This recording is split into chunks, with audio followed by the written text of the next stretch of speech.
सांग माने आपण माने बहुत भल भाव जानिथिबे आजिकली समय रे क्रोध बा राग सबु लोकों पाखरे देखा मिलूँ टिके टिके छोट छोट कथारे आजिकली लोक माने बहुत रागी जाउचंती रागी जीवारो से काहाकू कौन कहउचंदी से सेटा बुझी पारु नाहंती कौन तांको जीवन रे से करूचंदी से जिनस तांको ज्ञान नहीं से बुझी पारु नाहंती सेति पई मु आपण मानक पई आज गोटे बहुत सुंदर कथाटी कहवाक चाहूँगी आपण मानू आपण मैंने आपणकर जीवन रे आपणकर भविष्यत हो कि एबे भी आपण जो अधिक क्रोध करुचंदी बा रागुचंदी केमिति ताकू निजर क्रोध को आपण माने कम करि परिबे केमिति आपणकर राग को आपण निज कंट्रोल रे रखि परिबे चलंतु जानिबा आजिर एई वीडियो रे मु आपण मानकू तीनोटी टिप्स देबाकू चाहूँगी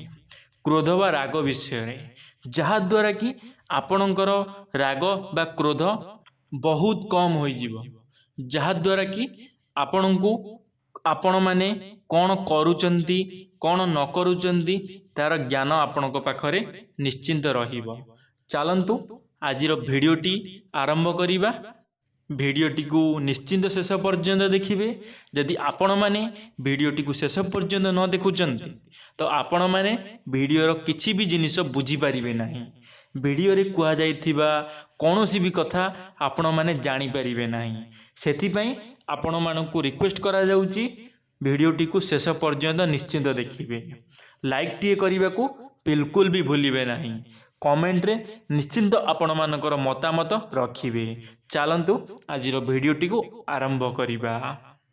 हाय फ्रेंड्स जय जगन्नाथ मु आपण मानकू स्वागत करुची टॉकिंग वर्ल्ड यूट्यूब चैनल को मु आशा करुची प्रभु जगन्नाथଙ୍କ कृपारू आपण माने बहुत भलरे थिबे खुशी रे थिबे चलंतु आजिर भिडियोटी आरंभ करिबा।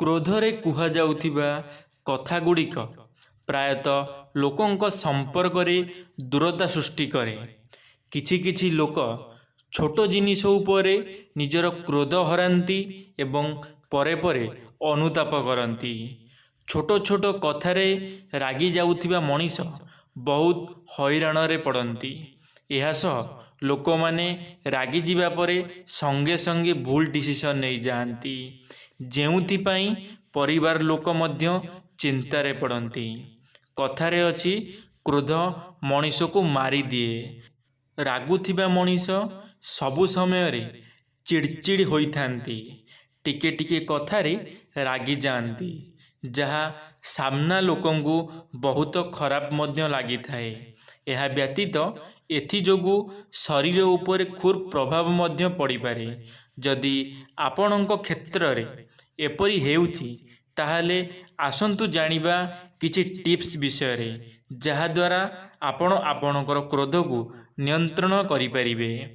टिप्स नंबर 1 चुप रहिबा पई चेष्टा करंतु जेतेबेले आपण अधिक क्रोधित हेउचंती सेतेबेले आपण चुप रहिबाकू चेष्टा करंतु क्रोधित हेले निजको शांत करिबा पई आपणक माइंड को प्रथमे डाइवर्ट करिबा उचित एहा सह जदि क्रोध रे अन्य जन को गाली करूछंती तेबे आपण किछि समय पई तांको ठारू दूरेई जांतु आपणक मन शांत रहिबो। देखंतु सांग माने जेतेबेले आपणकर काहा उपरे राग आसुची ना तो आपण किछि समय पई शांत रुहंतु कहा को किछि कुहंतु नहीं टिके सहीबाकू चेष्टा करंतु किछिटा सही जांतु देखिबे सबु समस्यार समाधान होई जिवो आपणकर राग बा आपणकर क्रोध धीरे धीरे कम होई जिवो। चलंतु एबे सेकंड टिप्स जानिबा।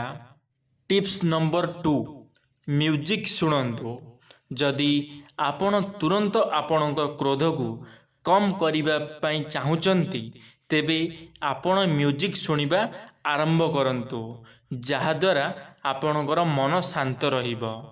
मने रखंतु जे अधिक लाउड साउंड रे म्यूजिक सुनिबे नाही नचेत आपणकर क्रोध कमिबा बदल रे बढ़िबाकू लागिबो।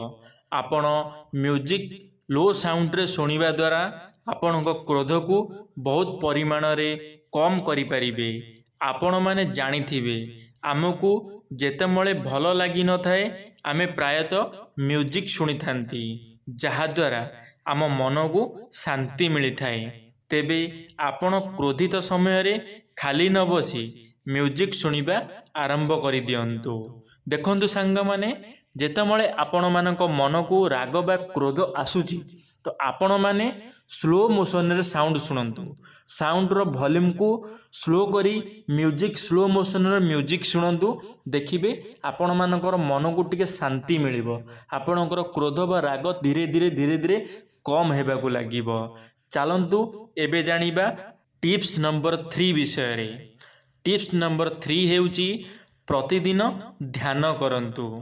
जदि आपणक क्रोध को सबुदिन पई कम करने को चाहूँगी तेबे आपण ध्यान को दैनिक कार्य रे अंतर्भुक्त करिबा उचित। प्रतिदिन ध्यान करिबा द्वारा आपणक मन शांत होइथाए। एहा सह प्रतिकूल परिस्थिति रे मध्य आपण विचलित हेबे नाही एवं निजको स्थिर रखि परिबे। देखंतु सांग माने जेतेबेले आपणक मन रे क्रोध अधिक आसुची यदि आपण माने आपणकर जीवन रे केबे चाहू नाहांती कि आम जीवन रे केबे क्रोध आसु बा राग आसु ताहले आपण मानकु गोटे जिंस करिबा को पड़िबो। आपणको प्रतिदिन ध्यान करिबा को पड़िबो। ध्यान करंतु, गीता भागवत पढ़ंतु, देखिबे पुराण विषय रे जानंतु, गीता विषय रे जानंतु। देखिबे आपणकर मन धीरे धीरे शांत हेबा को लागिबो। सबु समस्यार समाधान आपणकर होई जिवो। धीरे धीरे ये सब काम को रेगुलर करिया पई चेष्टा करंतु। बेसी कथावार्ता करंतु नहीं, आवश्यक हिसाब रे कथावार्ता करंतु। स्टोरी बुक पढ़िया पई चेष्टा करंतु। स्टोरी बुक पढ़ंतु जहा द्वारा कि आपण मानकु भल लागिबो। आपण मानकर मन धीरे धीरे धीरे धीरे शांत हेबा को लागिबो। थरे ट्राए करी देखंतु। ये जिनिस निश्चिंत आपणकर जीवन रे काम रे आसीबो। निश्चिंत आपणको काम दबो। निश्चिंत भाव रे थरे ट्राए करी देखंतु।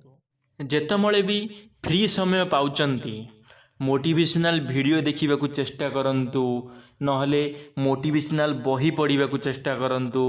देखिबे धीरे धीरे धीरे धीरे आपणकर जीवन रे परिवर्तन आसी जीवो। आपणको जना भी पड़िबो नाही केतेबेले आपण चेंज होई जिवे। केतेबेले आपणकर राग पूरा आपणक भितरु चली जीवो बा शेष होई जीवो। थरे निश्चिंत ट्राए करी देखंतु। निश्चिंत आपणको फलप्रद हेबो। थरे निश्चिंत घरे ट्राए करी देखिबे। आशा करिबी मोर ए भिडियोटी आपण मानकु बहुत भल लागिथिबो। मो भिडियोटी को शेष पर्यंत देखिथिबारु आपण मानकु अशेष अशेष धन्यवाद। जदि मोर ए भिडियोटी आपण मानकु भल लागिथिबो लाइक करिवे, सांग मानक मध्य रे शेयर करिवे, कमेंट बॉक्स रे निश्चिंत आपण मानकर मतामत जणाइबे। जदि आपण माने आम चैनल प्रथम थर पाई तो आम टॉकिंग ऑल यूट्यूब चैनल को सब्सक्राइब करी बेल आइकन को ऑल ए क्लिक करिवे। कारण जेबे आम चैनल रे किछि एई भली मोटिवेशनल वीडियो छड़ा जीवो, मोटिवेशनल अपडेट आसीबो, आपण माने सर्वप्रथमे देखि परिबे। धन्यवाद। जय जगन्नाथ।